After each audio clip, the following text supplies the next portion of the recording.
Welcome back to Story of a Modern Millennial, a podcast. My name is Asia. Thank you all for the continuous love and support and viewing of my podcast. This is going to be episode number 5, and we are going to just jump right into it. We're going to get into everything that took place within my story. But remember, if you have your own story or journey, thank you for tuning in and riding with me throughout this. I have 2 of my aunts here today. If y'all want to go ahead and introduce yourselves. I'm Shirley. I'm Asia's mom's older sister.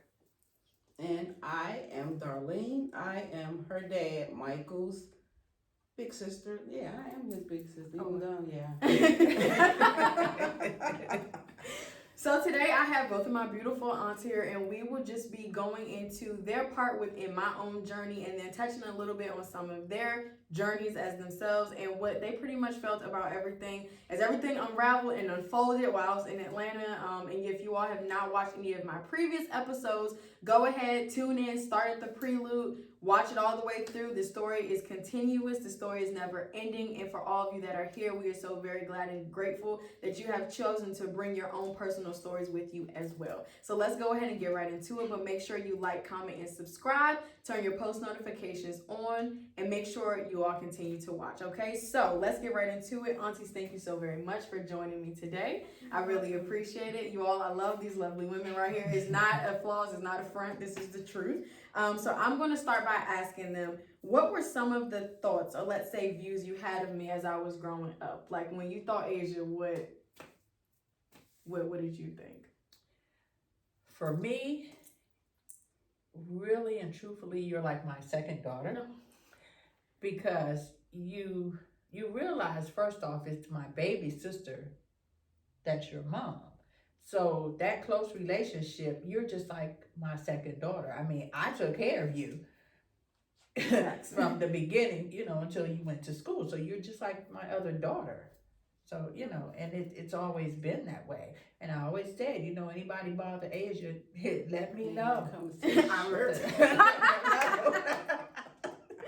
She's absolutely right, you are. Well, for me, I was there when you came out. I saw the head full of hair and everything. And when you were born, that was when it was a terrible blizzard. So we got all the way back to your house, and your mother called us right back, and we went in, came back up to the hospital, your father and I was there when you came out your mother's womb. Oh, wow. So that's how far back we got. So and we've been around in my life ever since. So yeah. She was a crybaby though. Lord Jesus, she cried. I told you, guys, very lovely and beautiful aunts. So, okay, I'm going to take it back a little bit. How old were each of you all when you had your first child, and what were the reactions like to you bringing a life into this world? How was that experience for each of you? For me, I was 21 when I got pregnant with Whitney, and I was afraid to tell anyone that I was pregnant. When I told my mother I was 4 months pregnant, her first reaction was get an abortion. Wow. And I wasn't living under her roof. So I said, well, if this is what we have to go through, I'll talk to you after the baby's born. And, after that, I guess she jumped on board to say, okay, she got past that and she was okay. Wow. Well, for me, I was 33, older, but I can mention that I had 2 pregnancies before Brittany and Devin was born, or before, to say, my firstborn. My first pregnancy was at 27. And then I think I had another miscarriage like maybe a year or 2 after. But actually 33. And you said, what was my parents' reaction? Yes. Well, I was married, when I got pregnant. I've been married for 30 years, so yeah. My mother was the first one to actually tell me that I was pregnant the first time. Because I didn't know. And I can remember standing in her kitchen at the window, because she could see at the time. And she said, are you pregnant? I said, no. Yes, you are. And I said, no, I'm not. Darlene, it's a certain glow about you. And I had made it almost to 4 months.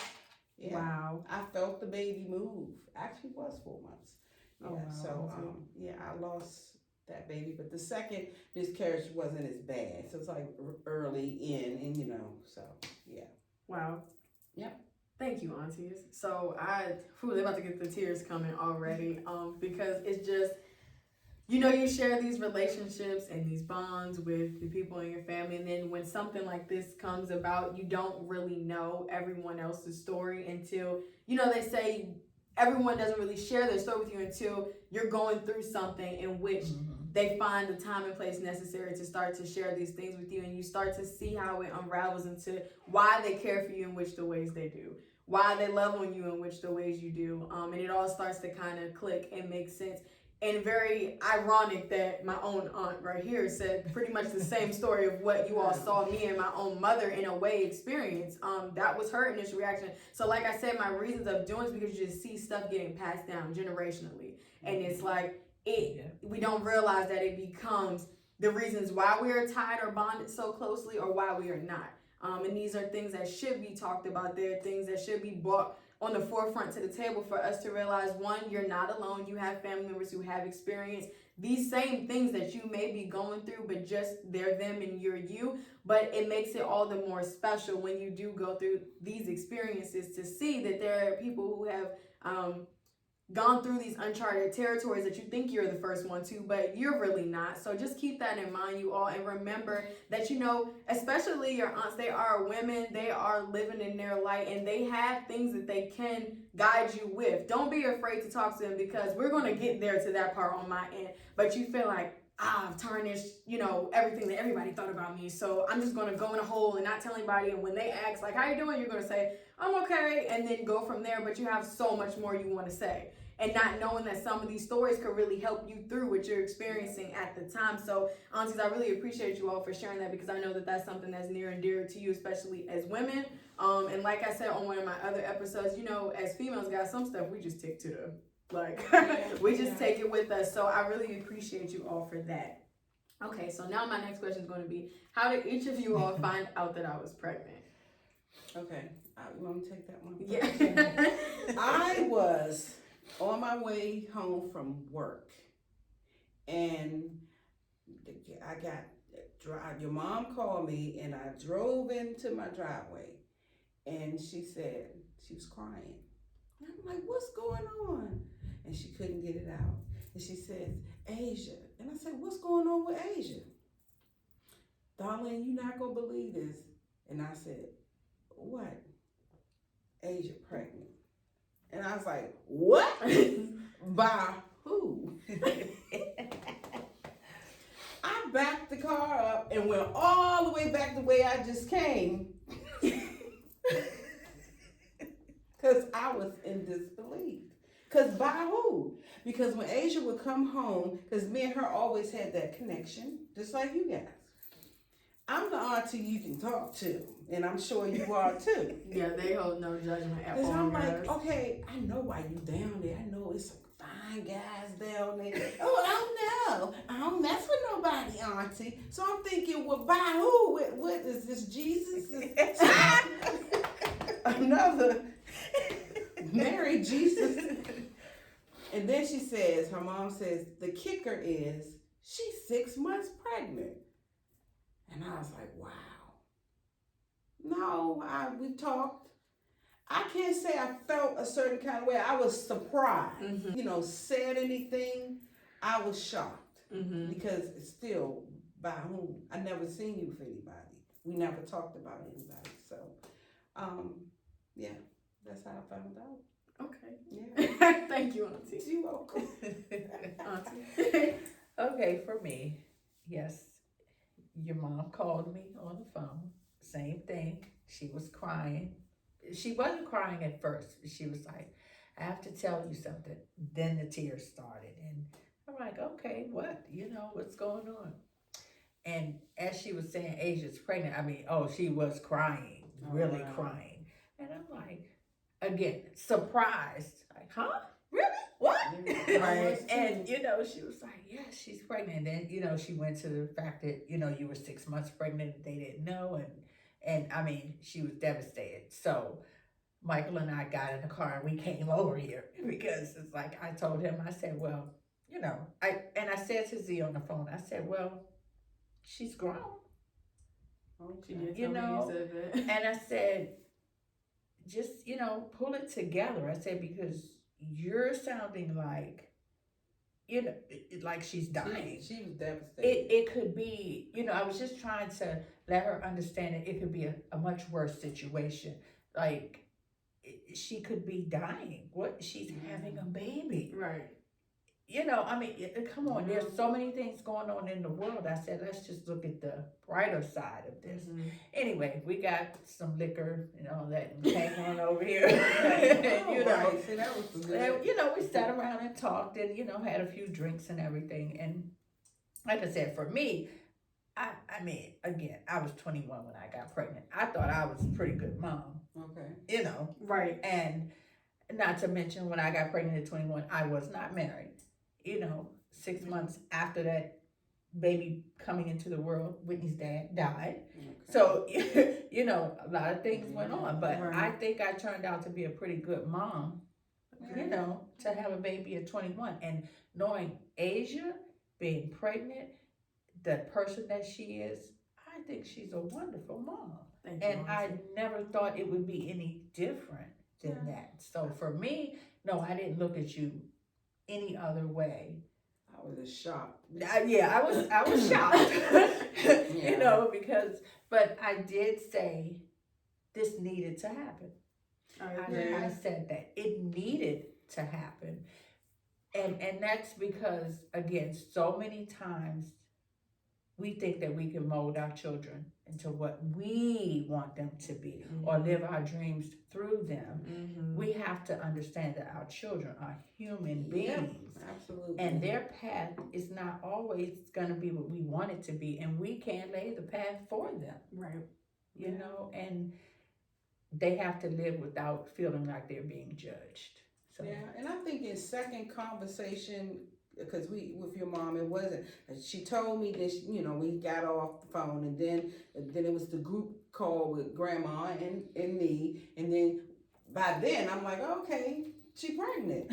Gee, you gonna be a grandmother? She wasn't having it. No, she was not having it, and she wanted us to be on her sheet of music. But you know how your grandparents feel about children. Yes. Yeah. They granddaddy in the background. They're excited because they're gonna be grandparents with more grandchildren. Right. So they feel like we haven't done them justice anyway because we didn't give them enough.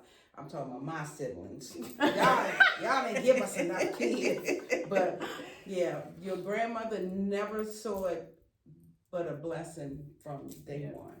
Yep. And you appreciate it. So the reason why I really wanted you all to come on here is because getting lost in, so my parents and I, we talked about how they kind of snuck me home. I love y'all. Y'all are a main point in the story though. We talked about how they snuck me home, and we talk about it and giggle about it now, but it's really not funny because in doing that, when I went back to school, all I wanted to do was shield myself. I felt ashamed. I felt embarrassed. I felt like I couldn't talk to anyone.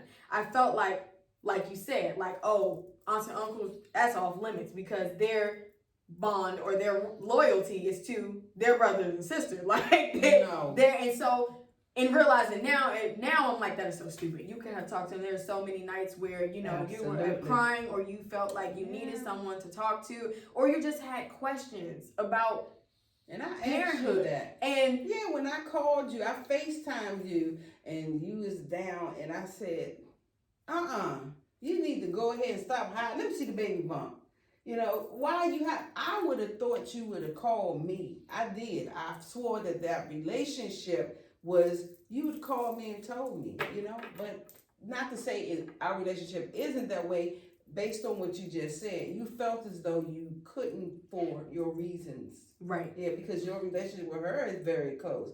And I'm sure you felt like she could have called you. Yes. And there were so many nights where maybe I did talk to her on the phone, and at that point I did know, and I wanted to say it, just the words did not come out because, like I say in a lot of my videos, I didn't know how my world would be turned upside down or not. And so, again, you feel like in your mind come up with all this dumb stuff like, well, don't say that because da-da-da, but you realize that like this is a different situation, a different predicament. This is not just talking about something at school where aunts or uncles would just run back to your parents and be like, yeah, she said. This is not so much a joking matter. They will hold this one for you. They'll keep your conversations. And I told myself all of this, but it's just like you just get in, we all have, you get in a headspace where you're just, I don't want to say not right at the moment, but you're just not. And so you're not counting everybody as your enemy, but you just feel like, okay, well, I'll just. You don't feel worthy. Yeah, you don't feel relationships. You feel like the thing that you did doesn't deserve the support that everyone is waiting to give you, the hugs and the kisses and the.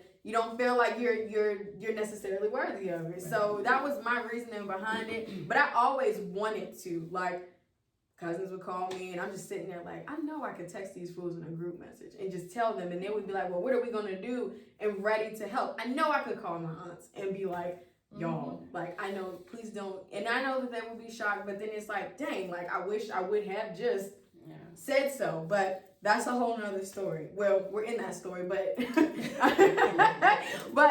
yeah, like I'm here now and I'm just like, you are worthy of them. You are worthy of everything that, everyone is doing for you, all the support, all the love. You are so blessed to have it, use it. Don't just feel like, oh, because I did something, because little do we all know, like you all said, everyone has their own thing. There are things that it's just that you're not their aunt. So they don't need to come to you because you're not their aunt. Right. So, and there's stories that they've shared with me about their lives before that it's like, wow, I can't believe that they've experienced some of this stuff. But, like I said, guys, you just get in this space and you're just like, I'm just going to do what I need to do. Let me just finish school so no one will have anything else to say. And it's just it's so silly when you really think about it. So we kind of went through the motions of what some of your initial thoughts and feelings were, but how did it feel to see me for the first time, like full-fledged pregnant? Because I was in Georgia, so by the time I came back, I was belly. So how was that to see me in the flesh? It was real. I can see it. I see it now. I can see you when you came through my front door because you had on the green top. I remember. And I said, get in here, girl, and give me a hug. I remember that. I remember that. And I remember, Shirley, I don't know if you remember the first time I saw you, we went to, sorry, Grandma, if you're watching this, that god-awful soul food restaurant. Yes. My grandmother, she wanted to try so bad. It was not it. And I'm sure she talking Grandma afterwards. And she pulled me to the side, and she leaned in my ear, rubbed my belly, and said, I love you. And I was I was crying. And I got in the car, and Mom was like, she was still in the I love you so much, Mother. She was still not in the exact hurt, angry, and disappointed. Yes. We're going to do a hashtag.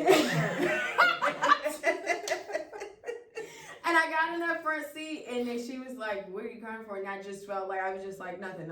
Like, don't even worry about it. But those two moments right there was like, girl, you got they got your back. I don't care if you have to Uber, Lyft. I don't care what you have to do. You'll figure it out. But there are people that support you. They love you. And furthermore, they believe in you as a parent. Because the closer it got to getting ready to deliver, it's like, whoa, this might have been the easy part. And I slept on that. I actually had to take care of a baby. Yeah. And, the first few months, they were hard. They were very, very hard. Now that's another story. We're going to get to that. But they were very, very hard. And so you realize, like, dang, I should have took advantage of when I was just wobbling around. That was the easy time.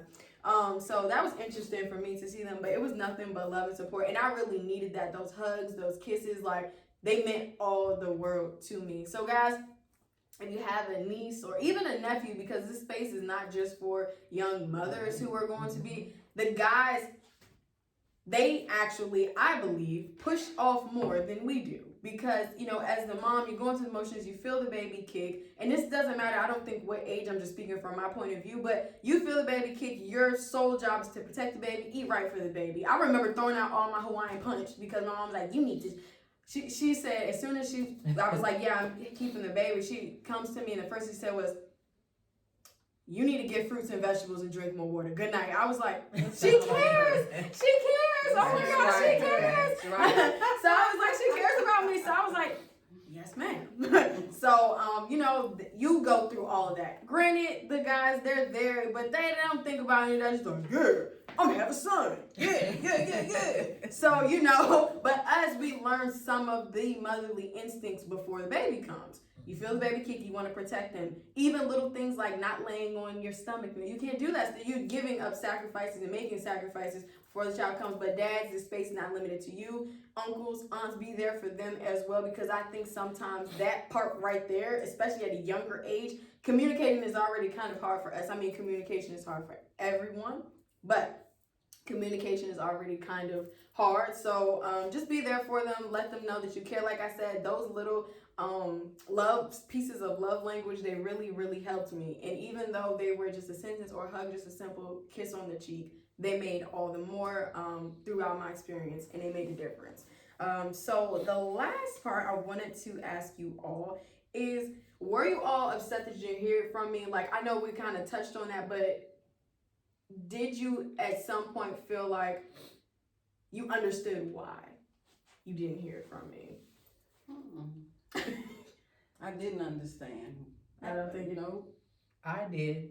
I didn't understand that, and I think I was a little disappointed that you like I said back a little bit that you didn't tell me. But then it's your life. I mean, you told me when you didn't tell me. Your mother told me, but yeah, that's it. I don't know doing that one. I just think that I thought that you would tell me, but that would be just in the same if my daughter got pregnant. I think she would tell me. I mean, as close as we are, would she tell me? I think she would, but I think she would. But anyway, Britt, don't you get pregnant? But no, I don't know. I mean, for me, well, one of the things, I don't know if you remember, and I'm not even sure what month it was. You were home. You said to me that you were stressed out about trying to do everything that everybody expected you to do. And it was just like that was wearing you down. I'm like, gosh, there's something else going on. But I just didn't know what that something else was. right? But I knew there was something going on with her, and she wanted to say what it was, but it was just like, see, look at that. You knew that. You felt that. And you know how I knew that you knew? Because I don't know if you remember this on show. I was coming from, I remember, my Clarkites by the technological building and the CM where there's like a little brick road. Anyway, y'all know how dark it gets back there. So we were leaving pageant practice, and my phone rang, and it was you, and you were FaceTiming me. And I was like, hey, Aunt Shirley, what's up? Yeah. And she's like, how's everything going? And as soon as she did that twitch, I was like, she know. I was like 2 or 3 weeks before she actually found out. She's like, she immediately said, how's everything going? Are you sure you're okay? And I was like, it was like 9 o'clock at night, and I was so surprised when she called me. When I saw your name pop up, I was like, I'm caught. They got drones in the air.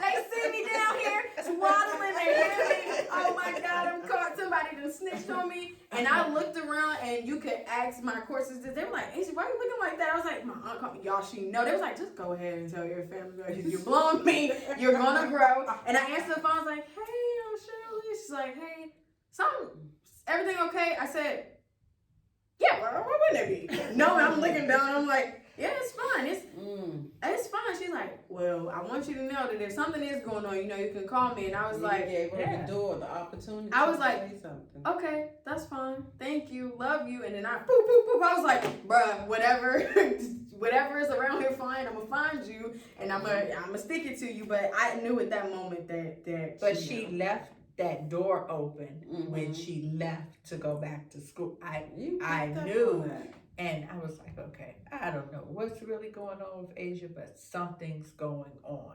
She's pregnant. Something is going on. And that's why I was giving her those random calls, like, Right. trying to put that phone down, let me see your whole body. Yeah, once I found out, she tried to hide it. I called. She had up here. I remember. Hi, and I said, Asia, please, let me see your belly. And she put your phone there. But then when I guess you're going to have your uncles come, because when he was there and see her, he didn't even know. Y'all, he is the next episode right after this. Y'all gotta tap into that too, because that's a whole nother story. You don't know that. And that's what your mom said. How, she cursed her. How the F he not gonna know? And she's 6 months. I said, Zanetta, Harold was like, he ain't looking at her like that. Oh my God, that was a mess. And then, I felt like every little call that I was having with people, that people did start to figure out that I was not myself. Like, there's something was going on, but I just didn't feel like it. I felt like as soon as I told them, I had to tell my parents. I was ready to tell my parents yet, because I just knew that everything that they knew about me, or how they viewed me, or whatever you want to call it, was going to immediately change. And, I'm so thankful that have still continuously, but had in that moment, because a lot of the reasons why my parents, I don't even want to say backed off, but mainly my dad, he backed off a lot, because he's like, yeah, no, like everybody is saying, my sister is saying, no, like, no. And I remember my mom telling me, she was like, no, she called me, and I was sitting in a classroom by myself. When I tell them this stuff now, they're like, dang, like, we're so sorry. I'm just like, it's fine. Like, I actually thank you guys that you did that. You all brought a voice out of me that needed to be had. Yes. You all brought a strength out of me that needed to be had, especially when it comes to you all, because as long as what you said went, I think everything's copacetic, but then I started to realize that it's really not about what y'all want. I love y'all, but it's not. You all have put me in a good standing to be the greatest person that I can be. Let me be that person, Let me let me reach those heights and those depths. Let me fall, but be there for me when I need you to help me get up. At every time, I'm not gonna need you to help me. Sometimes I gotta figure out how to retie my shoe. Let me do it, because then I have to have some sort of functionality as an adult in this world, in this crazy world that we live in. Because if you do everything for me, or think every thought for me, how do I learn to be a good mom? That was going to be a question regardless of the age. Because if I just continued on, like I said to them in their video, if I continued on going to medical school, doing everything that we all said I was going to do, and yay, graduate here, and everything, oh, we saw this, it happened, check the box, then at what point do I get to formulate my own thoughts and get myself out of certain situations that define me as a human being? Yeah, but a little bit off of them, because you set yourself up too. Mm-hmm. Because you'll set yourself up in a box, because I've been there. We them Pisces. We're people pleasers. Yeah. You don't want to rock the boat. Right. Me growing up, it was That's hard so for good. me. I'm not the only girl, and it's hard for me anyway with boys and all of that. But still, I never, even at the age I am now, want to rock the boat with my parents. Even though I'm married, I still never wanted to rock the boat with my parents, because they see you in a certain light, and you try not to disappoint. So that's probably another reason what took you so long to tell them, because you didn't want to rock their boat, because your mother see your Asia's going to school to do this, and she pageant, and she like you said earlier, nobody's perfect. Nobody. Yeah, it's all a learning experience in this life, and the sooner we figure that out, the better we are. That's right. Now, I'm not saying that we're ending on, but on my note of kind of ending things in saying that we're not perfect. Now, the way I would have preferred if you did, because I am a total believer in the Lord, that you would have been married first, because that was my upbringing as well. Right. And that's my faith and belief as well, that you would be married first and then you go on. Mm-hmm. But it didn't happen that way. He's here. Oh, he's something else. But he's a blessing. God don't give you no more than you can handle. And your father extremely happy, because he's not the only guy in the household anymore. But casing is here for a reason. Yes. Absolutely. God don't make any mistakes. And Yes, that's ma'am. what I was Yes. gonna say. That yes, we all prefer the marriage and then the baby carriage. Yes. Yes, we prefer, but that's not always the way it happens. It's just like I look at me having Whitney. Whitney had to get here, and the way that she got here was through her father and I, because he wasn't gonna be here long. Yeah. So she had to come at the time that she came. Everything, there's a plan for our lives, whether we realize it or not. We really don't make all these decisions. Our lives are planned out. Yeah, but and we think so we sometimes. think we do. too. But in reality, That's very true. it's already planned out. God already knows. He Yeah. knows everything knew we're you was going gonna to have a baby. do. Kaysen is here because he's supposed to be here. He Right. was not an accident. He wasn't a mistake. Exactly. He came at the time that he was Right. supposed to be here. If he wasn't here, Lewis wouldn't have a partner. Right. One. No, seriously.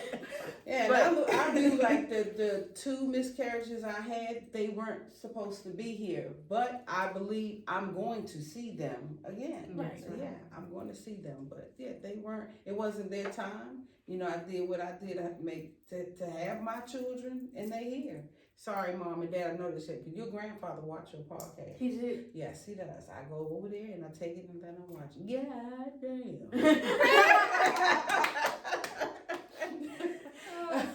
Yeah, he watched your podcast. I let him watch it the other day when I was over there. So yeah, we sorry it's the Williams. We didn't give you all enough children. But look, Asia, Anaya, and Imani, they young enough to give. If y'all still here, to give y'all more. I'll drink the rest of this on that. Y'all, so that was pretty much my episode with my aunts. I thank y'all all so very much for coming on and sharing that. I love that. I had to hold the tears back because, you know, you're just so very thankful for everything that happens, like they said, for a reason. And I feel like it just all happens for a reason. And when you start to really feel that and walk in that, it gives you like an out-of-body experience. And you just feel like, wow, like, I'm supposed to be doing this right now. This is what's supposed to be happening. Right. This is the love we're all supposed to be feeling of one another. And it's so, you're so thankful for it. So guys, anyone going through this experience or any other experience in life, just remember that everything, it will be okay. I have to keep saying that in every episode.